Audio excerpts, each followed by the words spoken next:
अल्हम्दुलिल्लाह वकफ़ा वस्सलातु वस्सलामु अला सय्यदिल अंबिया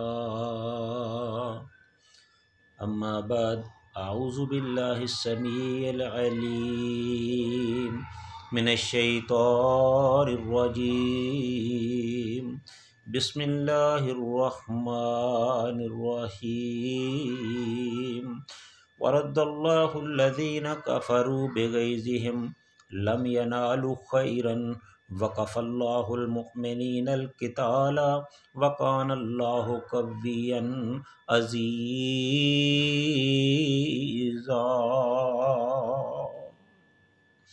वरद्दल्लाहुल्लज़ीना कफ़रू बिग़ैज़िहिम, और लौटा दिया अल्लाह ताला ने उन लोगों को जिन्होंने कुफ़र किया, बेग़ैज़िहिम उनके गुस्से समेत, लम यनालु खैरन, और ना कोई वो भलाई हासिल कर सके, वकफ़ल्लाहु, और अल्लाह ताला काफ़ी हो गया, अल-मुमिनीन अल-क़िताल, ईमान वालों के साथ जंग में, वकानल्लाहु क़विय्यन अज़ीज़ा,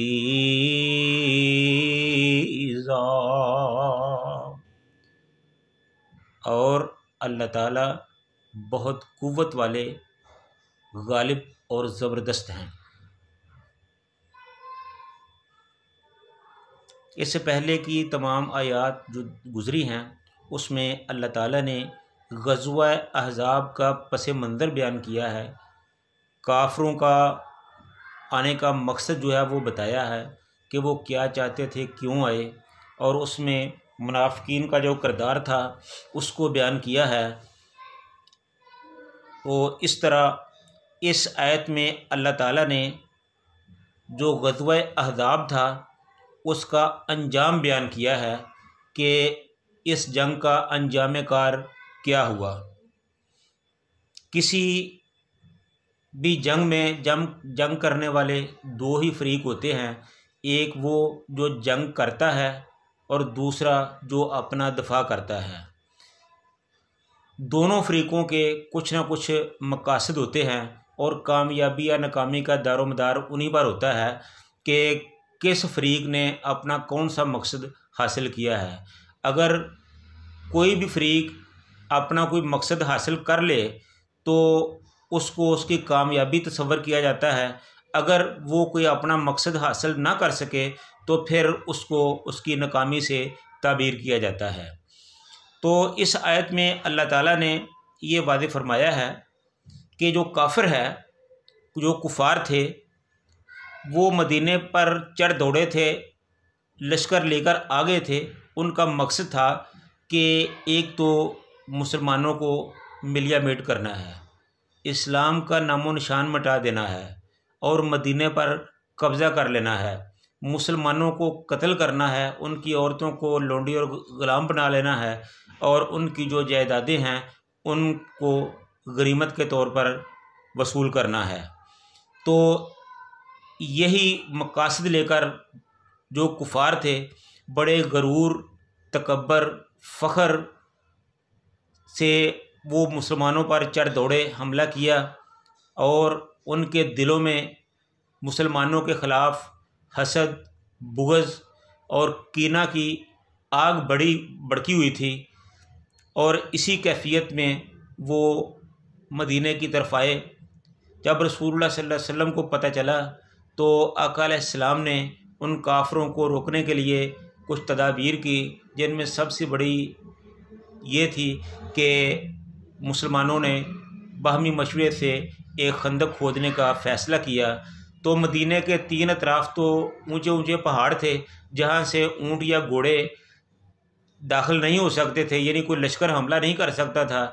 तो मदीने की जो शुमाल मगरबी साइड है वो खाली थी। तो उस साइड पर अल्लाह के रसूल सल्लल्लाहु अलैहि वसल्लम ने अपने सहाबा के मशवरे के साथ खंदक खोद ली और इसकी लंबाई तकरीबन 3.5 किलोमीटर थी और इसकी जो गहराई थी वो तकरीबन 20-25 फुट थी और इतनी ही उसकी चौड़ाई थी। तो जब काफ़िर आए तो उन्होंने भरपूर तरीके से मदीना पर हमला करने की कोशिश की, ठानी हुई थी, सोची हुई थी, लेकिन जब उन्होंने आगे खंदक को देखा तो वो हैरान रह गए। तो लिहाजा उनको मजबूरन नाचार खंदक के किनारे पर ही बैठना पड़ा।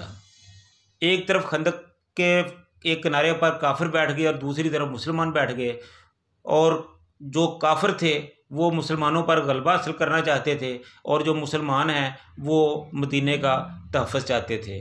और इसी अंदाज में तकरीबन मुहासरे में 1 महीना गुज़रा।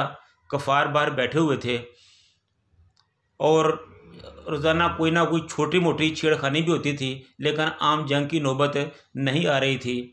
तो इस अरसे में जो मुसलमानों के साथ रहने वाले मुनाफिकीन थे मदीने में, उन्होंने बहुत ज़्यादा मुसलमानों को परेशान किया, उनकी हौसला शिकनी की। कभी उन्होंने मुसलमानों को डराने की कोशिश की, कभी खुद जंग से पीछे हटने की कोशिश की।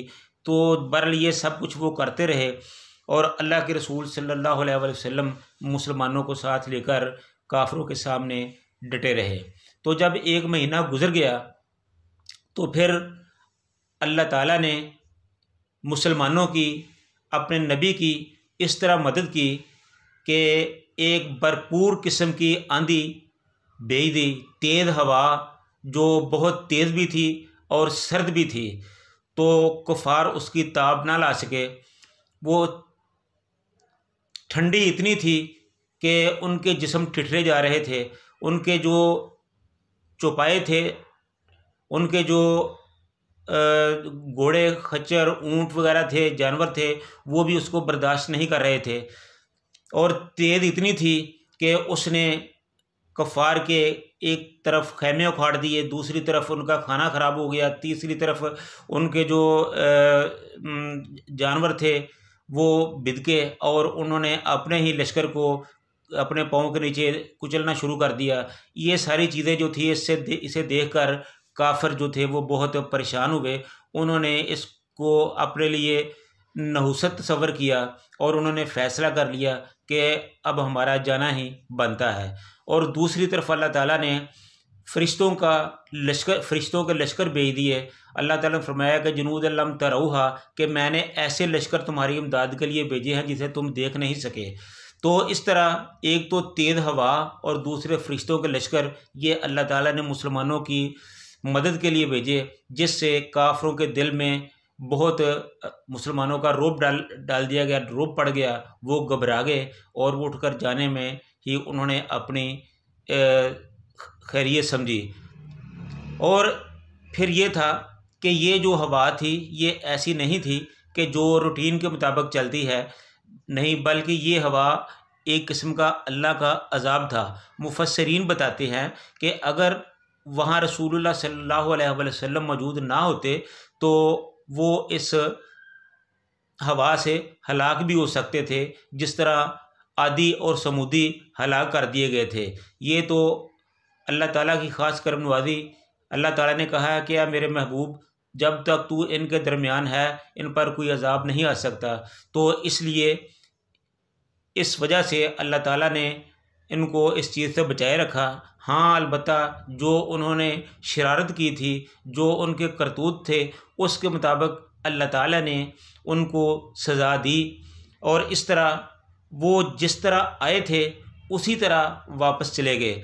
जैसा कि हम पहले बता चुके हैं कि किसी की कामयाबी और नाकामी का मयार यही होता है कि जब कोई हमलावर है वो अपना एक मखसूस जहन के लेके आता है कि मैंने इस तरह हमला करना है और ये चीज़ जो है वसूल करनी है। तो वो मुसलमानों को ख़त्म करने के लिए आए थे, ना कर सके। मदीना पर कब्ज़ा करने के लिए आए थे, कब्ज़ा भी नहीं कर सके। वो मुसलमानों के मालों को गनीमत बनाने के लिए आए, माले गनीमत बनाने के लिए आए थे, वो भी ना कर सके। इस तरह वो उनकी जितनी भी ख्वाहिशात थी वो सारी उनके दिल के अंदर ही रह गई और वो जिस तरह आए थे उसी तरह नाकाम और नामराद वापस चले गए। और ये ऐसा क्यों हुआ? लम यनालु खैरन, कि वो उसमें कोई भलाई हासिल ना कर सके, यानी कोई कामयाबी हासिल ना कर सके।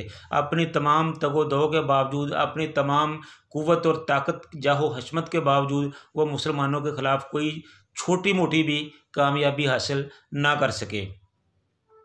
वक़फ़ा वक़फ़ल्लाहुल मुमिनीनल क़िताल, और अल्लाह ताला काफ़ी हो गया मोमिनों के लिए, ईमान वालों के लिए जंग में। यानी कि अल्लाह ताला बज़ाते ख़ुद जंग में शरीक हो गए। यानी कि अल्लाह ताला ने अपनी हवा और अपने फरिश्तों के लश्कर भेजकर खुद जंग में इन्वॉल्व हो गए और काफिरों को शिकस्त से दुचार कर दिया। तो इस तरह मुसलमानों को लड़ने की भी ज़रूरत ना पड़ी, लड़ने की नौबत ही ना आई, और मुसलमान बैठे बैठे ही ये जंग जीत गए। वकान अल्लाह कवियन अज़ीज़ा, इसलिए कि अल्लाह ताला बड़े ही कुव्वत वाले हैं, बड़े ही ज़बरदस्त हैं और बड़े ही गालिब आने वाले हैं। तो ये अल्लाह ताला की खुदाई हिकमतें थी जो वहाँ उन्होंने ज़ाहिर की। अल्लाह ताला ने अकेले ने अपने पैगंबर की, अपने रसूल की मदद की और मुसलमानों को फ़तह याब किया। और इस तरह रसूलुल्लाह सल्लल्लाहु अलैहि वसल्लम ने वहाँ दूसरी पेशगोइयों की तरह ये पेशगोई भी फरमाई, मुसलमानों से कहा कि आज के बाद कुफ़ार या कुरैश या कोई भी और मदीने पर हमला नहीं करेगा, अब हम ही उन पर हमला करेंगे, वो हम पर हमला नहीं करेंगे। और ये बात हरफ बरफ बिल्कुल सही सच साबित हुई कि थोड़ी देर के बाद मुसलमान फातह की हैसियत से मक्का में दाखिल हुए, मक्का को फ़तह किया, फिर पूरा अरब उनके ज़ेर नगियाँ आ गया। तो इस तरह अल्लाह ताला ने तमाम लश्करों को शिकस्त देते हुए अपने प्यारे रसूल सल्लल्लाहु अलैहि वसल्लम को फ़तह याब किया, मुसलमानों को, इस्लाम को फ़तह से हमगार किया, और इस तरह मुसलमानों की शान व शौकत में इजाफ़ा हुआ। तो मौलाना ज़फ़र अली ख़ान ने यही कहा है ना कि फ़ज़ाए बदर पैदा कर, फ़रिश्ते तेरी नुसरत को उतर सकते हैं कतार अंदर कतार अब भी। अगर आज भी हमारा रवैया, हमारा नज़रिया, हमारा इस्लाम, हमारे नज़रियात इस्लाम पर अमल करने वाले हों, हम इस्लाम पर अमल करें, तो कोई वजह नहीं है कि अल्लाह ताला फिर फ़रिश्तों को हमारी मदद के लिए भेजे, फिर हम हवाओं को हुक्म करें कि वो इनकी मदद करो। तो इसलिए ये कमियां कमज़ोरियां जो है ये हम में हैं, हम ही बेहोश हो गए हैं, हम ही इस्लाम से दूर चले गए हैं, हमने ही इस्लाम को अपने से दूर कर लिया है। वरना अल्लाह भी वही है, इस्लाम भी वही है, पैगंबर भी वही है, हर चीज़ वही है, सिर्फ हम बदल गए हैं। तो अल्लाह से दुआ है कि अल्लाह ताला हमें अपने इस्लाम पर, रसूलुल्लाह सल्लल्लाहु अलैहि वसल्लम के फ़रामीन पर अमल करने की तौफ़ीक़ अता फ़रमाए। व आखिरु दावाना अनिल हम्दुलिल्लाहि रब्बिल आलमीन।